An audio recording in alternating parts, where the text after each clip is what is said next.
Assalamualaikum warahmatullahi wabarakatuh. Di sini kami akan mempresentasikan materi tentang gaya, kerapatan, dan tekanan pada bab 4 fisika. Sebelum kami mempresentasikan materi ini, izinkan kami memperkenalkan diri. Perkenalkan, nama saya Diva Marcella. Nama saya Dora Liza. Nama saya Satika Putri. Saya Viola Maroja. Saya Ratu Nabila Gandhi. Saya Tia Lestari. Berikut materi dari kami. Jadi pada bab 4 ini judul gaya, kerapatan, dan tekanan memiliki 3 judul besar. Yang pertama adalah efek balik dari gaya. Pada materi efek balik dari gaya terdapat beberapa unsur. Yang pertama yaitu pusat gravitasi. Pusat gravitasi yaitu ketika terdapat gaya yang mendukung benda pada suatu sumbu, maka gaya yang diterapkan pada suatu sumbu putar merupakan usaha untuk mencegah benda jatuh, sehingga sebuah gaya harus sama dengan berat dari benda. Pusat gravitasi suatu benda adalah titik di mana seluruh berat benda dapat dianggap bekerja. Unsur kedua efek balik dari gaya yaitu momen gaya. Momen gaya merupakan besaran yang menyebabkan benda dapat berotasi atau berputar. Kita misalkan sebuah ada batang, dia memiliki porosnya di sini, atau kita contohkan saja pintu. Kalau pintu ini kita tarik dengan gaya sebesar F, di mana F ini membentuk sudut terhadap F, maka F merupakan jarak gaya dari porosnya. Maka secara sistematis rumus untuk momen gaya adalah tau sama dengan Fr sin theta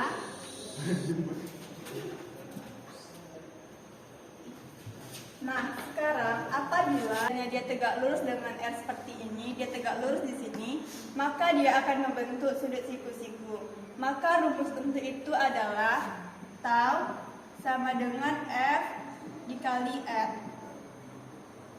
Momen gaya merupakan besaran vektor, jadi dia memiliki arah. Sebuah batang berjarak D, kemudian diberikan gaya F yang sama besar dengan berlawanan arah sejajar, maka itu disebut dengan kopel. Jika batang tersebut berlawanan arah dengan arah jarum jam, maka nilainya negatif.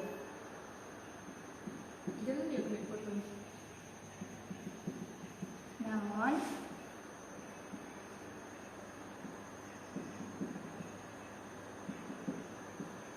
jika arah batang tersebut searah dengan arah jarum jam, maka nilainya positif. Momen kopel adalah hasil kali dengan jarak antara kedua gaya. Rumus momen kopel merupakan vektor M sama dengan D dikali F, di mana M merupakan momen gaya yang satuannya nm, D merupakan jarak antar gaya yang satuannya m, dan F merupakan gaya yang satuannya n. Dasar yang kedua adalah kesetimbangan.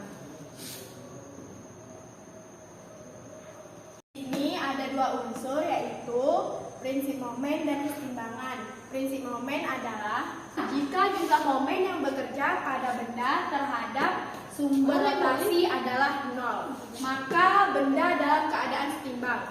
Berdasarkan prinsip momen dalam kesetimbangan, jumlah momen berlawanan searah jarum jam. Unsur yang kedua adalah kesetimbangan.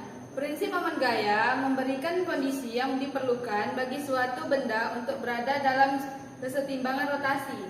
Namun, benda masih bisa memiliki gaya yang bekerja di atasnya yang akan menyebabkan linear. Dengan demikian, pada kondisi kesetimbangan yang tidak terdapat gaya yang dihasilkan dari arah manapun. Agar berada dalam keseimbangannya itu, 1. Jumlah gaya pada arah manapun harus 0. 2. Jumlah momen pada titik manapun harus 0. Adapun judul bab yang terakhir adalah kerapatan dan tekanan. Bagian ini kita akan menentukan kerapatan dan tekanan untuk menunjukkan hubungan penting di antara mereka. Yang pertama ada kerapatan.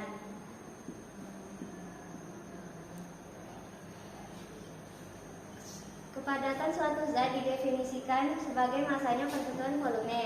Rumus untuk kerapatan adalah V sama dengan M per V. Simbol untuk kerapatan adalah P atau dalam kurung RHO Yunani. Dan unit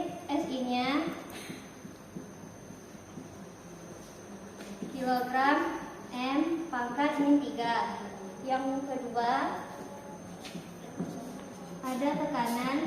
Tekanan didefinisikan sebagai gaya persatuan luas daerah, yang dimana gaya F bekerja tegak lurus ke luas A. Rumus untuk tekanan adalah P sama dengan F per A. Simbol untuk tekanan adalah P dan unit SI-nya Pascal